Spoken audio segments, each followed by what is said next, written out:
Doctrina Truman. La doctrina Truman fue la primera expresión importante de la política norteamericana de contención del comunismo durante la Guerra Fría. En un discurso ante el Congreso el 12 de marzo de 1947, Harry Truman hizo la siguiente afirmación: "Creo que la política de los Estados Unidos debe ser apoyada a los pueblos libres que están resistiendo intentos de agresión de minorías armadas o presión exterior". Esta política comenzó a conocerse como la doctrina Truman. Este discurso tuvo como objetivo conseguir una ayuda de 400 millones de dólares a Grecia y Turquía, países a los que ya no podía seguir ayudando una debilitada Gran Bretaña. En Grecia se desarrollaba una guerra civil entre un gobierno conservador pro-occidental y guerrillas comunistas, y en Turquía había estado bajo la presión soviética. La toma comunista de Checoslovaquia por parte de la URSS y el bloqueo del muro de Berlín terminó de convencer a Europa Occidental y América del Norte de la creación de un sistema defensivo. Así se iniciaron las primeras conversaciones para conseguir una alianza más fuerte. La OTAN, Organización del Tratado del Atlántico Norte, fue el producto de esas conversaciones y terminó de gestarse el 4 de abril de 1949. Los fueron Canadá, Estados Unidos, Gran Bretaña, Francia, Bélgica, Dinamarca, Islandia, Italia, Luxemburgo, Países Bajos, Noruega y Portugal. Estos países acordaron unirse contra un ataque de cualquiera de los otros países, y por lo tanto, la OTAN se inició formalmente como un acuerdo militar puramente defensivo. Alarmados y creyendo que la creación de la OTAN era una sincera amenaza hacia ellos, los líderes de la Unión Soviética comenzaron a argumentar que dicho acuerdo no era necesario, ya que la URSS no era ningún país agresor, y que no planteaba ningún peligro para Estados Unidos ni para cualquier otro país. Los soviéticos vieron en la creación de la OTAN un acto de agresión dentro de la Guerra Fría. Pacífica de Khrushchev. La muerte de Stalin, el 5 de marzo de 1943, abrió una nueva fase en la historia de las relaciones internacionales. El nuevo líder soviético, Khrushchev, lanzó una nueva política exterior que va a denominar coexistencia pacífica. Este nuevo concepto significaba básicamente que la URSS no solo negaba el recurso a las armas para extender la revolución comunista por el mundo, sino que rechazaba la idea de que la guerra con el capitalismo era inevitable. Las revoluciones de 1989 en la Europa Oriental habían supuesto un acontecimiento histórico de múltiple resonancia. Por un lado, constituyeron el derrumbe de los sistemas comunistas construidos tras 1945. Por otro, significaron la pérdida de una zona de influencia que la URSS había construido tras una victoria con el nazismo, y que muchos no dudaban en denominar Imperio Soviético.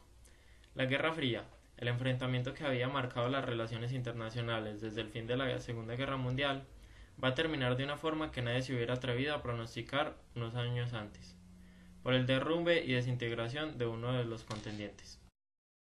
Algunos de los conflictos que hicieron parte de la segunda mitad del siglo XX fueron la Guerra de Vietnam, la Guerra de Afganistán y la invasión de Granada. La Guerra de Vietnam fue un conflicto bélico librado entre 1955 y 1975 para impedir la reunificación de Vietnam bajo un gobierno comunista. Participó la República de Vietnam, con el apoyo de Estados Unidos y otras naciones, contra la guerrilla local del Frente Nacional de Liberación de Vietnam y el ejército de la República Democrática de Vietnam, respaldados por China y la Unión Soviética. Se calcula que murieron entre 1 millón y 5.7 millones de personas. Estados Unidos contabilizó 58.159 bajas y más de 1.700 desaparecidos, constituyendo la contienda más larga de dicho país hasta la Guerra de Afganistán. La Guerra de Afganistán fue la primera fase del extenso conflicto de la Guerra Civil Afgana.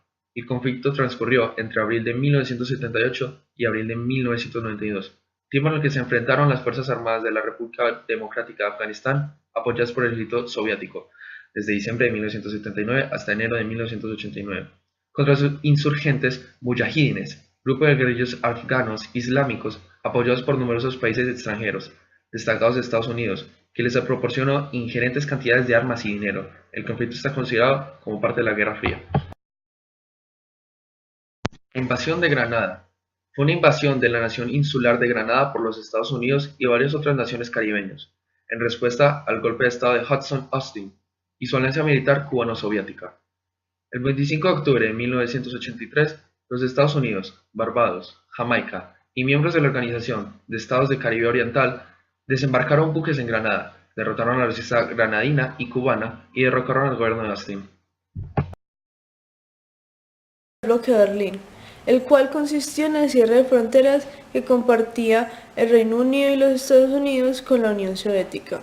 Fue impuesto por la Unión Soviética y afectó principalmente a la zona oeste de Berlín, en ese entonces controlada por las fuerzas de Estados Unidos, Reino Unido y Francia. Las malas relaciones entre los comunistas y los aliados era tanta que se terminaron creando dos Alemanias. La RDA comenzó a darse cuenta de la pérdida poblacional que sufría por su mal manejo económico, que dio levantar un muro, además de crear la Franja de la Muerte. La caída del muro en 1989 vino motivada por la apertura de fronteras entre Austria y Hungría. Otro hecho importante fue la muerte de Stalin, que produjo que sus partidarios vieran cómo se derribaba súbitamente el pilar fundamental de su ideología y finalizara toda una era. En los años posteriores se crearía el perestroika, conocida como la reforma económica destinada a desarrollar una nueva estructura de la economía interna de la Unión Soviética, la cual fue llevada a la práctica en todo el territorio de la Unión Soviética.